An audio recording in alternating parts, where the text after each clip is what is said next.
said, Father, forgive them, they don't know what they are doing. This is a lesson of forgiveness. This is the lesson of forgiveness. আজকাল দুনিয়াতে সেটা নাই। আজকাল লোক forgiveness বলে কিছু জানে না। They are ready to fight against each and every one. একজন যদি একটু ক্ষমা করে দেয়, অনেক কিছু জিনিস এটা শুধু ওয়ানিশ হয়ে যায়। কিন্তু what the people are doing, they are fight against each other. Here the Jesus Christ is giving a big lesson of forgiveness by his crucifixion. For his children, for the people of this world, he give the big lesson what we have to follow in nowadays scenario. Nowadays what is happened, the father cannot forgive son, son cannot forgive father, mother cannot forgive son, mother cannot forgive father. Everything is going on. That's why the families, the societies, the world is destroying nowadays without following this lesson, forgiveness. So what is our lesson through these words? We have to learn how to forgive the people. We have to learn how to forgive the people. We have to learn with forgiveness how we can earn the souls. The Lord has given a big lesson through this, the word forgiveness. We never forget the word forgiveness. The Lord is forgive, forget and love. That is a word of the Lord. Okay, so don't forget the word of forgiveness in your life. যতটা পারি ক্ষমা করে দাও, কিছু নেই, ক্ষমা করলে কিছু হবে না। The Lord will give you the blessing. Okay, so don't forget this word forgiveness in your life. Thank you Jesus, thank you my Lord. আমরা একটুখানি পড়ি। আমি লুকের 23 থেকে পড়ছি, 23-35 লেখা আছে, জনতা আশেপাশে দাঁড়িয়ে সব দেখলো। সমাজপতিরা তাকে উপহাস করে বললেন, এই লোকটা অন্যদের বাঁচিয়েছে, সে যদি ঈশ্বরের সেই খ্রিস্ট, সেই মনোনীত ব্যক্তি হয়, তাহলে একবার নিজেকে বাঁচাক। সৈনিকেরাও তাকে উপহাস করতে লাগলো। কাছে এসে তাকে সিরকা দিয়ে বলল, তুমি যদি ইহুদিদের রাজা হও তবে নিজেকে বাঁচাও। তার মাথার ওপর এই অভিযোগ লিপিও টাঙিয়ে দেওয়া হলো, ইনি ইহুদিদের রাজা, পরিহাস করার জন্য তার ওপরে লিখে দেওয়া হলো। তারপর বলছে যে ক্রুশবিদ্ধ অপরাধীদের একজন তাকে উপহাস করে বললেন, তুমি না খ্রিস্ট, তাহলে নিজেকে এবং আমাদেরও উদ্ধার করো। কিন্তু অন্যজন তাকে ধমক দিয়ে বলল, তুমি কি ঈশ্বরকে ভয় করো না? তুমি ওরই মতো একই দণ্ড ভোগ করছো। আমাদের দণ্ড তো ন্যায্যই হয়েছে, আমরা আমাদের কাজের উপযুক্ত প্রতিফল পাচ্ছি, কিন্তু ইনি তো অপরাধ করেননি। তারপর সে বলল, যিশু, আপনি যদি আপনার রাজকীয় ক্ষমতায় আসবেন তখন স্মরণ করবেন আমাকে। যিশু তাকে বললেন, সত্যি আমি তোমাকে বলছি, আজই তুমি আমার সঙ্গে স্বর্গলোকে যাবে। প্রভু কি করলেন? প্রভু মুখ বুজে সমস্ত কিছু সহ্য করছে, সবাই হাসছে। আজকে আমাদের যারা আমরা যারা বিশ্বাসী, যারা প্রভুতে বিশ্বাসী, আমি অনেকবার শুনেছি, তোর প্রভু কি করবে, ও তো ক্রুশে টেঙে আছে। আমার প্রভু এখনও আর ক্রুশে নেই। একটা সময় উনি ক্রুশে উঠেছিলেন, কিন্তু সেই ক্রুশ থেকে উনি নেমেছিলেন, মৃত্যুবরণ করেছিলেন, কিন্তু মৃত্যুঞ্জয় হয়ে উনি উঠে এসেছিলেন। আমরা সেজন্য রোববার দিন সেলিব্রেট করি, তাই তো ইস্টার সানডে করে, হ্যাঁ, রেজারেকশন সানডে, যেই দিনকে ওনার পুনরুত্থান হয়েছিল। এখানে আমরা কি দেখতে পাচ্ছি? আমরা দেখছি যে এখানে বিভিন্ন রকম লোকজন আছে, যেমন এই দুনিয়ায় বিভিন্ন রকম লোকজন আছে। কেউ ঠাট্টা করবে, কেউ উপহাস করবে, যেহেতু তারা নিজে ক্ষমতা তাদের নেই, তারা কি করবে, যে ক্ষমতার জন্য ক্লেম করেছে তাকে হাসি উড়িয়ে, তার মজা করিয়ে মনে করে যে সে বিশাল বড় আমরা হয়ে যাই। আমরা অনেক সময় কিন্তু এরকমভাবে অন্য লোকেকে জাজ করে ফেলি। কিন্তু প্রভু কি বলেছেন? চুপচাপ প্রভু শুনছিলেন। দুটো চোরের মধ্যে একজন কি করলো? উপহাস করলো, তুমি যদি সত্যিই প্রভু তাহলে নিজেকেও বাঁচাও, আমাকেও বাঁচাও। আরেকজন কি বললো, তোর কি ঈশ্বরের ভয় নেই, যে আমাদের জন্য পাপের জন্য এখানে দাঁড়িয়ে আছে, আমার পাপের জন্য, তোমার পাপের জন্য, নিজের পাপের জন্য উনি ক্রুশে চড়েননি।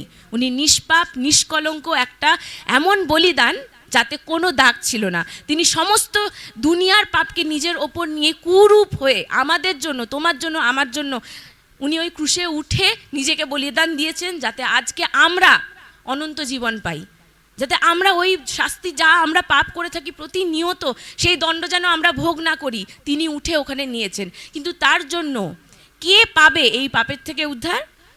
ওই চোরের মতন যে বুঝবে যে ঈশ্বরকে ভয় কর, প্রভুকে ঠাট্টা করিস না। উনি এখনো ক্রুশে নেই, উনি ক্রুশের থেকে জয়বন্ত হয়ে উনি পুনরুত্থিত জীবিত পরমেশ্বর, আর ওনার দ্বারা অসম্ভব কোনো কাজ নেই। যে তাকে বিশ্বাস করবে তাকে স্বর্গরাজ্যে, প্রভু কি বলেছে, যে আজকে সন্ধেবেলায় তুমি আমার সাথে স্বর্গরাজ্যে প্রবেশ করবে। কেন? ওটা পরমেশ্বরের রাজ্যে। যে কোনো বাড়িতে আপনার ঢুকতে গেলে সেই বাড়ির মালিকের পারমিশনের দরকার হয়, হয় কি হয় না? হয়তো আমার বাড়িতে ঢুকবেন, আমাকে চিনতে হবে। আমি যদি আপনাকে না চিনি, আমি দরজা খুলে আপনাকে স্বাগত জানাবো না। স্বর্গে ঢুকতে গেলে স্বর্গের রাজা, রাজ মহারাজ, স্বর্গে সমস্ত কি বলে, ঈশ্বরের ঈশ্বর পরমেশ্বর, তাকে চিনতে হবে। আর বাণীতে লেখা আছে যে পিতার কাছে যেতে গেলে আমি পথ, আর আমি সত্য, আর আমি জীবন। হ্যাঁ, আমি পথ, তার মানে ওই পথে যদি আমরা না যাই তাহলে আমরা স্বর্গ অবধি পৌঁছতে পারবো না। আপনারা এখান থেকে হাওড়া যেতে গিয়ে অনেক রকম রুট নিতে পারেন, বাসে নিতে পারেন, টোটোতে, অটোতে, অনেক জায়গায় নিতে পারেন, কিন্তু সবাই আপনাকে ঠিক জায়গায় পৌঁছবে না। ঠিক আছে? এখান থেকে কি কোন নাম্বার বাস যায়? 54, তাই তো? একদম ডাইরেক্ট হাওড়ায় গিয়ে দাঁড়ায়। তাহলে why not we go in the sure, যেটা আমি জানি ফর শিওর, এইটা গিয়ে ওই স্টপেজে যেখানে আমি যেতে চাই সেখানে দাঁড়াচ্ছি, আমি সেইখানে যাব না কেন? আমি সেই রাস্তা ধরবো না কেন? সঠিক রাস্তায় যাওয়া প্রভু যিশু দেখাচ্ছেন। আর আমাদেরকে এই চোরের মতন নিজের পাপ, নিজেকে আমরা নিজে কতটা ছোট সেইটা মনে রেখে সেই প্রভুর কাছে ঈশ্বরের ভয় মেনে তাকে বলতে হবে, হে প্রভু, তুমি তোমার রাজ্যে আমার কথা মনে করো। তখন প্রভু তোমাদের সবাইকে বলবেন, the Lord will tell you, Joel, Albert, because today you are going to enter heaven with me, because you know me, because you love me, my child. I am going to build a house for you in heaven where the streets are of gold. Right? Beautiful heaven. There's no pain, no sickness, no sorrow. He said that I will not allow one teardrop to come off your eyes. Why am I telling it in English? Because there are my children who does not understand Bangla বোঝে না, তাদের জন্য I have to give a little bit of English, right? So here the thief knew that the Lord is actually who he is. He realized it. He realized it, the thieves that were hanging behind Jesus, like beside Jesus, both sides. One of them realized that Jesus is the Lord of Lords, the King of Kings. That is why he said that, Lord, please remember me when in your kingdom. And the Lord said, tonight, this evening, you are going to enter heaven with me. The one who realizes will go to heaven. The one who doesn't will not. তাই তো? একদম পরিষ্কার কথা। তাই জন্য পরমেশ্বরকে আজকে আমরা বুঝতে যেন শিখি। আর যদি বুঝে গিয়ে থাকি, যদি জেনে গিয়ে থাকি, যদি ওনাকে চিনে গিয়ে থাকি, আর দেরি না করি। Praise the Lord. জয় যিশু। যোহন 19:21-27। হে নারী, ওই দেখো তোমার পুত্র, ওই দেখো তোমার মাতা।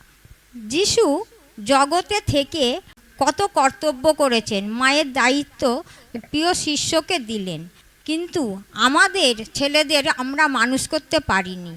আমাদের ছেলেরা কি করে, আগে বলে মাকে বিদায় করি ঘর থেকে, হয় অনাথ আশ্রমে দিই, আর নয়তো এখানে পড়ে থাকুক, আমরা ফ্ল্যাট কিনে চলে যাই আলাদা। কিন্তু আমাদের ছেলেদের মানুষ করতে পারিনি। যদি আমরা যিশুকে চেনাতে পারি আমাদের ছেলেকে, তাহলে হয়তো খানিকটা হলেও যিশুর মতো শিখতে পারত, কর্তব্য, দায়িত্ব, জ্ঞান, বুদ্ধি সব কিছু আসতো। কিন্তু আমরা সেটা আনতে পারি না যিশুর কাছে, বলে বোঝাতে পারি না। কিন্তু আজকেও আমরা প্রার্থনা করি যে যত ছেলেরা আছে তারা যেন যিশুর কাছে আসে, যিশুকে দেখে চেনে। আর সেই যিশু তার কর্তব্য জগতের থেকেও কর্তব্য পালন করেছেন। জগৎ থেকে চলে যাবার সময়তেও তিনি সেই প্রিয় শিষ্যকে মাকে দিয়ে দিলেন যে মানুষ করবে। মাকেও বললেন, হে নারী। কেন নারী কেন বলছেন? যেহেতু সে ঈশ্বর, ঈশ্বরের পুত্র, ঈশ্বরই তো হয় ঈশ্বর, সেই জন্য বলেছেন, হে নারী, ওই দেখো তোমার পুত্র। আর যোহনকে দেখিয়ে বললে দেবো, ওই দেখো তোমার মাতা। তাই মাতাকে নিয়ে সে যোহন নিজের ঘরে চলে গেলেন। সেই শিষ্য যোহন এত ভালোবাসতেন যে যিশুকেও খুব ভালোবাসতেন, সে বাড়িতে নিয়ে চলে গেলেন। যিশুর মতো যদি আমাদের সন্তানরা হয় তাহলে আমরা ধন্য হয়ে যাব। প্রত্যেকটা জগতের লোক যেন যিশুকে চিনতে পারে, আর যিশুর মতন খানিকটা হলেও যেন হতে পারে। ধন্যবাদ প্রভু। প্রেজ দ্য লর্ড, জয় যিশু। তাহলে আজকে গুড ফ্রাইডে, তাহলে এবারে আমরা 3 নম্বর বাণী হয়ে গেছে, এবারে চতুর্থ বাণী। তো চতুর্থ বাণী হচ্ছে মথি লিখিত সুসমাচারে 27:46। এটা হচ্ছে যিশুর মৃত্যুর সময়। তখন দুপুর থেকে 3টে পর্যন্ত সারা দেশে অন্ধকার নেমে আসে। তাহলে ভর দুপুরবেলা তখন অন্ধকার নেমে আসে। তখন যিশু চিৎকার করে বললেন, ঈশ্বর আমার, ঈশ্বর আমার, তুমি কেন আমায় পরিত্যাগ করেছো? এরপর তিনি শেষ নিঃশ্বাস ত্যাগ করলেন। তাহলে ওই সময় সে তার পিতাকে, পরম পিতা পরমেশ্বরকে ডেকে বলেন, বাবা বাবা, মানে পিতা পিতা, তুমি কেন আমায় ছেড়ে চলে যাচ্ছেন? এখানে দেখতে গেলে সেই সময় অন্ধকার হয়ে গেছিল। পিতা ঈশ্বর তার সন্তানকে আর দেখতে পাচ্ছে না, যে এত চরম কষ্টের মধ্যে থেকে সে তার প্রাণটা দিতে যাচ্ছে। কোনো মা বাবাই তার সন্তানরা যদি প্রাণ ত্যাগ করে কেউ দেখতে পারে না, সেই রকমই পরম পিতা ঈশ্বর তার সন্তানের এই মৃত্যুর দণ্ডটা সে দেখতে পাচ্ছে না। তার সাথে কি দেখছে, যে জগতে যত মানুষ আছে তাকে বিদ্রূপ করছে, তাকে লাঞ্ছনা করছে, তাকে তার গায়ে থুতু ছেটাচ্ছে। সেই সব দেখে পিতা সেই সময়টা করুণ অবস্থা, সেই সময় পিতাকে সে ডাকছে। আর সেই সময় পিতা কি করেছে, অন্ধকার একটা ছায়া করে দিয়েছে, একটা পর্দা ঢেকে নিয়েছে। ঈশ্বর তার নিজের চোখের সামনে একটা পর্দা ঢেকে দিয়েছে। আর পৃথিবীর বুকে কি এলো না, অন্ধকার নেমে এলো সেই সময়টা, যাতে সে তার সন্তানকে এইরকম অবস্থায় সে দেখতে পাচ্ছে না। আর এখানে কি দেখাচ্ছে, যে তার সন্তান কাদের জন্যে সে ক্রুশে বরণ করলেন, কিসের জন্য? এই জগতের মানুষের জন্যে, যাতে এই সব জগতের মানুষরা কষ্ট যাতে না পায়, তারা যাতে সেই কষ্ট না পেয়ে সরাসরি যে প্রভু যিশুকে চিনবে সে স্বর্গের রাজ্যে স্থান পাবে। সেইটাই সেই বাণীর মধ্যে দিয়ে বলে দিয়ে যাচ্ছে, যে যে আমাকে বিশ্বাস করবে সে স্বর্গের রাজ্যে স্থান পাবে। সেটা পিতার সাথে সেই সন্তানের একটা প্রমিস ছিল, যে আমি এই জগতের মানুষের জন্য আমি প্রাণ ত্যাগ করে তাদের কষ্ট যাতে না হয়, তাদের জগতের যত মানুষ তাদেরকে সে স্বর্গের রাজ্যে নিয়ে যাবার একটা রাস্তা করে দিয়েছে। এটাই আমাদের এই বাণীর মধ্যে দিয়ে পাওয়া যাচ্ছে, যে একজন আমাদের প্রিয় যিশু সে আমাদের জন্য বলিদান দিয়েছে নিজের প্রাণকে, যাতে আমরা যাতে সেই কষ্টভোগ, এই পৃথিবীর কষ্টভোগ ছেড়ে যাতে আমরা স্বর্গের রাজ্যে যেতে পারি। এবং আমাদেরকে চিনিয়ে দিতে সাহায্য করছে, যে জগতের যত বিলাসিতা, যত টাকা পয়সা, এগুলো কিছুই না। ঈশ্বরের দিকে মনোনীত হলে কোনো কষ্টই কিছু লাগবে না, সে সহজেই সে পরমেশ্বরের কাছে স্থান পাবে, যেহেতু উনি সেখানে গিয়ে আমাদের জন্য জায়গা করে রাখছেন। এই ছোট্ট বাণীর মাধ্যমে এখানে আমি সমাপ্ত করলাম। ধন্যবাদ। আমেন। যোহান 19:28, আমি পিপাসিত হয়েছি, যিশু বলেছিল। ওকে, তারা এটা মানে কি হলো, মানে কি বলতে চাচ্ছিলেন ক্রুশের মধ্যে উঠে, তাই না? তাই আমরা ওটা বুঝি, আমি পিপাসিত হয়েছি।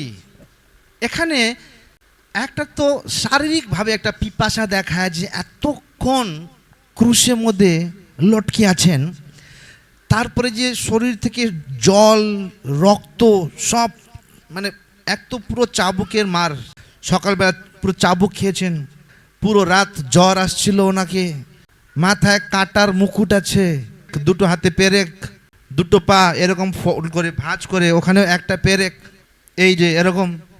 এবার থার্স্ট, পিপাসা পাবেন, কিন্তু যে আত্মিকভাবে যদি আমরা দেখি এই ভার্সটাকে, মানুষ কখন পিপাসা পায়? কারণ পিপাসা যদি পূর্ণ না হয় মানুষ মরতেও পারে। কিন্তু রাস্তাঘাটে অনেক লোকরা, কারণ শরীরের জলটা শেষ, শরীরের আমাদের যত অর্গ্যানগুলো, যে চোখ যে আছে, চোখের মধ্যেও জল আছে হালকা হালকা, তারপরে ভেতরে যে আমাদের লাংস হলো, হার্ট হলো, সবতে হালকা হালকা মিউকাস থাকে, জল থাকে। যদি আমাদের শরীরের জলটা শুকিয়ে যায় মানুষ মরতে পারে। তাই এই পিপাসা দেখাচ্ছে যিশুর ভালোবাসা আমাদের সবার প্রতি। এটা ফিজিক্যাল পিপাসা, আই ডোন্ট থিঙ্ক সো। এত সহ্য করে বসে আছেন, কিন্তু যেহেতু আমাদের বাণীটা পুরো হোক, ভবিষ্যবাণীগুলো পুরো হোক বলে এক একটা অর্থ আছে। তাই এখানে যিশু আপনাদের জন্য পিপাসিত আছেন, আপনাদের জন্য। কারণ যদি আপনারা ভালো করে, একটা ভার্স আছে যে আমার খাওয়া ঈশ্বরের কাজ করার, বলেছে যিশু, my food is the food to do the will of god. আমার খাওয়া ওই জিনিস, মানে যিশু বলছে আমার খাওয়া রুটি না, আমার খাওয়া কি? ঈশ্বরের কাজ করা। ঈশ্বরের কাজ করা মানে আত্মাকে জিতা। তার মানে এখানে যিশু পিপাসা পেয়েছেন, ওনার খাবার কি? আমরা সব। এই শহর কলকাতা কত লোক অন্ধকারে আছে, যিশুকে চেনে না, উনি পিপাসিত আছে। তাই আমাদের কাজ যে ওনার এই বলিদানটাকে না ভুলে ওই পিপাসিত প্রভুর যে পেয়াসটা আছে, পেয়াস বলে না কি বলে, তৃষ্ণা, যে তৃষ্ণাটা আছে, আমরা মিলে পুরো করি না। আজকে ডিসাইড করে যান কি যিশুর পিপাসা আপনি পূর্ণ করতে চান। আজকে আপনারা এই কোয়েশ্চেন নিয়ে যান। কারণ যখন যিশু দেখে না লোকদেরকে, যে লোক মারছে, মার্ডার করছে, রেপ হচ্ছে, ছিনতাই হচ্ছে, আর লোক হাসছে, মানে ওদেরকে খারাপ লাগছে না।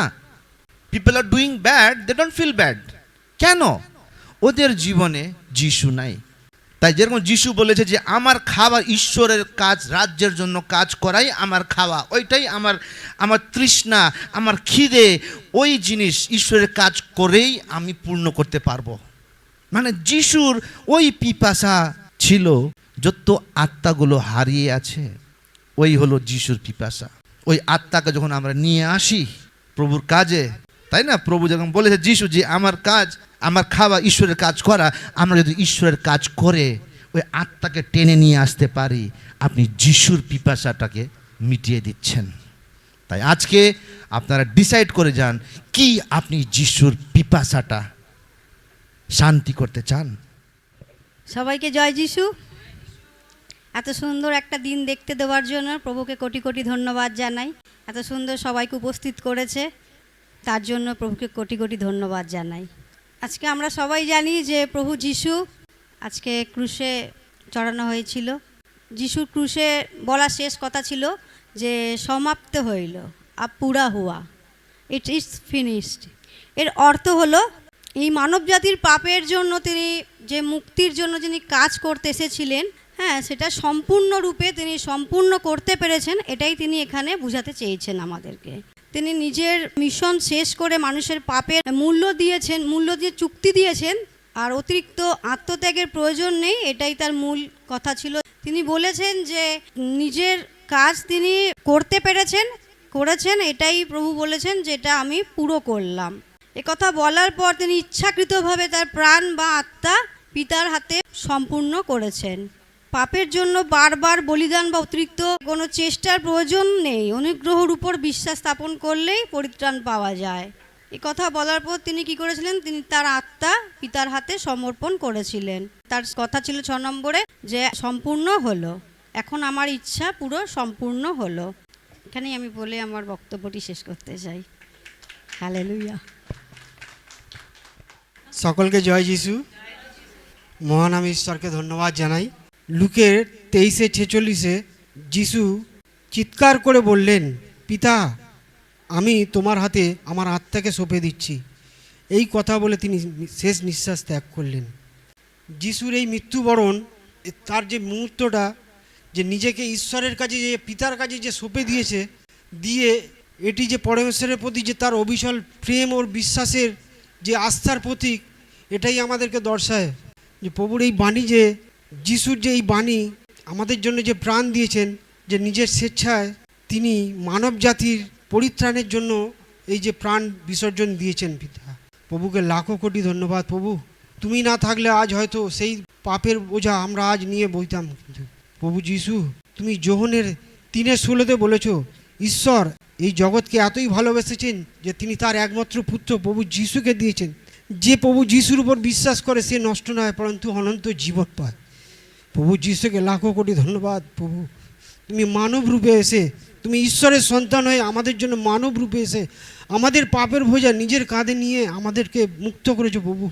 তোমার লাখো কোটি ধন্যবাদ প্রভু।